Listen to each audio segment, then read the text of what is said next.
స్పందిస్తారని చెప్పి నేను కోరుతాను. మానవతర గారు ఏంది ఇప్పుడు జీవో తీసుకొస్తే మళ్ళీ ప్రభుత్వం దాన్ని హైకోర్టు వెంటనే ఆపేసింది.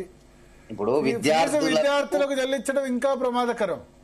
ఇక్కడ విద్యార్థులకు చెల్లిస్తామంటే 3 సంవత్సరాల తర్వాత 4 సంవత్సరాలు అంటే ముందు కట్టుకోండి అన్నట్టే కదా. ఇక సరే, విద్యార్థుల వాళ్ళ తల్లిదండ్రుల ప్రయోజనాలకు అనుగుణంగా నడుచుకునే ప్రభుత్వమే కాంగ్రెస్ ప్రభుత్వం. అసలు ఈ ప్రభుత్వం ప్రవేశపెట్టిందే కాంగ్రెస్ ప్రభుత్వం.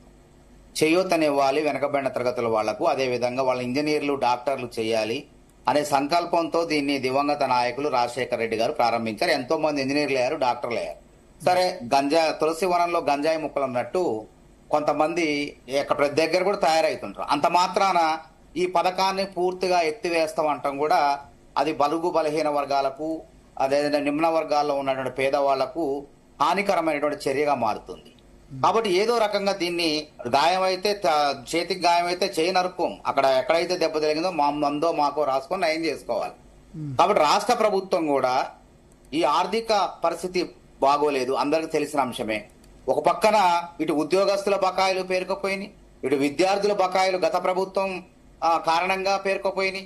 వాటన్నిటిని కూడా టోకెన్ల వారీగా చెల్లించుకుంటూ ఇలా అనేక సంక్షేమ పథకాలు కొనసాగించుకుంటూ ప్రభుత్వ ఉద్యోగుల యొక్క జీతాలు 1వ తారీఖించుకుంటూ ఇలా గాడి తప్పిన ఆర్థిక వ్యవస్థను గాడిలో పెట్టేందుకు రేవంత్ రెడ్డి నిజంగా చెప్పాలంటే ఒక గజ ఈతగాళ్ళ లెక్క శ్రమిస్తాడు. ఇందులో ఎటువంటి సందేహం లేదు.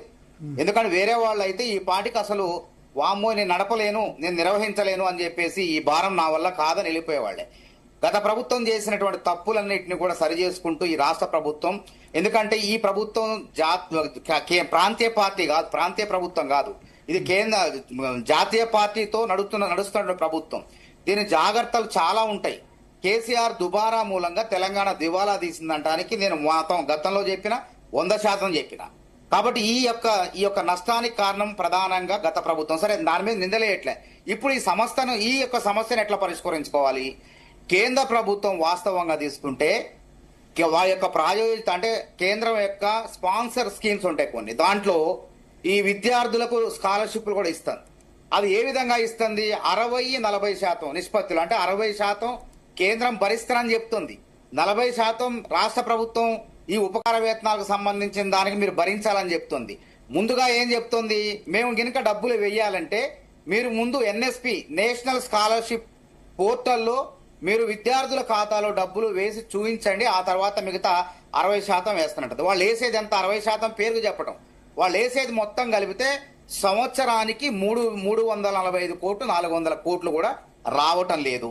అసలు వాళ్ళు దేశవ్యాప్తంగా వాళ్ళు ఒక బీసీ విద్యార్థులకు 30 లక్షల మంది విద్యార్థులకు ఖర్చు పెట్టింది ఎంత అంటే 2475 లక్షలు మాత్రం, 2475 లక్షలు మాత్రమే.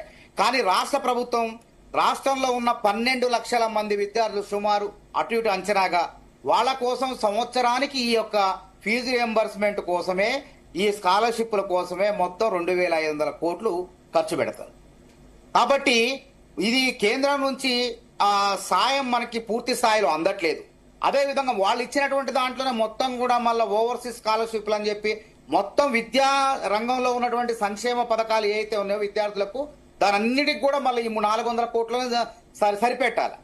కాబట్టి వాస్తవంగా రాష్ట్ర ప్రభుత్వం పైన భారం ఉన్నప్పటికీ దీన్ని ఏదో రకంగా విద్యార్థులకు మేలు చేయాలని చెప్పి జీవో నెంబర్ 7 తీసినాం మేము. జీవో నెంబర్ 7 ఎట్లా విద్యార్థులకు మేలు అవుతుంది? ఏది అంటే విద్యార్థుల ఖాతాలోకి వేసిన తర్వాత అప్పటిదాకా అడ్మిషన్ల టైంలో గానీ యాజమాన్యాలు వీళ్ళని ఇబ్బంది పెట్టొద్దు. తర్వాత ఏదైతే ఫీజు రెగ్యులేషన్ కమిటీ ఉంది కదా, వాళ్ళు నిర్ణయించిన తర్వాత ఫీజు నిర్ణయించిన తర్వాత అప్పుడు అక్కడ విద్యార్థుల నుంచి తీసుకోమని చెప్పినాం. ఇంత కళాశాల యాజమాన్యం ఏంది, వెంటనే కావాలి వాళ్ళకి, వెంటనే తక్షణమే కావాలి వాళ్ళకి. అంటే 4 సంవత్సరాలు ఇవ్వకపోతే 2022 బకాయిలు కూడా ఇవ్వకపోతే ఎట్లా బతుకుతారు వాళ్ళు కూడా? కొత్త సంవత్సరం నుంచి అండి తీసుకొచ్చింది, ఈ విద్యా సంవత్సరం నుంచి. విద్యా సంవత్సరం పక్కన పెడితే 10,000 కోట్ల బకాయిలు ఉన్నాయి. ఎప్పుడు పాత బకాయిలకు టోకెన్లు విడుదల చేసినాం. టోకెన్ల వారీగా వంతుల వారీగా మార్చి 31 టోకెన్లు క్లోజ్ అవడు. ఇప్పుడు ఆర్థిక పరిస్థితి బాగోలేనప్పుడు మనం వాళ్ళ కళాశాల యాజమాన్యాలు నచ్చజెప్పు వాళ్ళతో చర్చలు చేస్తున్నాం కదా. గతంలో ఈ మాత్రం వ్యవహార శైలి కూడా లేదు కదా. ఇప్పుడు కార్మిక సంఘాలు కానివ్వండి, ప్రభుత్వ ఉద్యోగ సంఘాలు కానివ్వండి, ప్రభుత్వం చర్చలు జరుపుతుంది.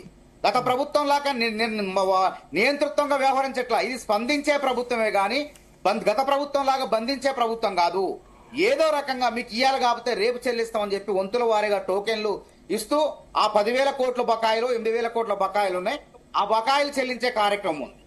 కాబట్టి విద్యార్థులకు వాళ్ళ యొక్క చదువులకు ఎటువంటి నష్టం లేకుండా కాంగ్రెస్ ప్రభుత్వం జీవో తీసుకొస్తే వాళ్ళు స్టే ఇచ్చారు. అది 4వ తారీఖు వరకు మొత్తానికి హైకోర్టు నిలుపుదల చేసింది.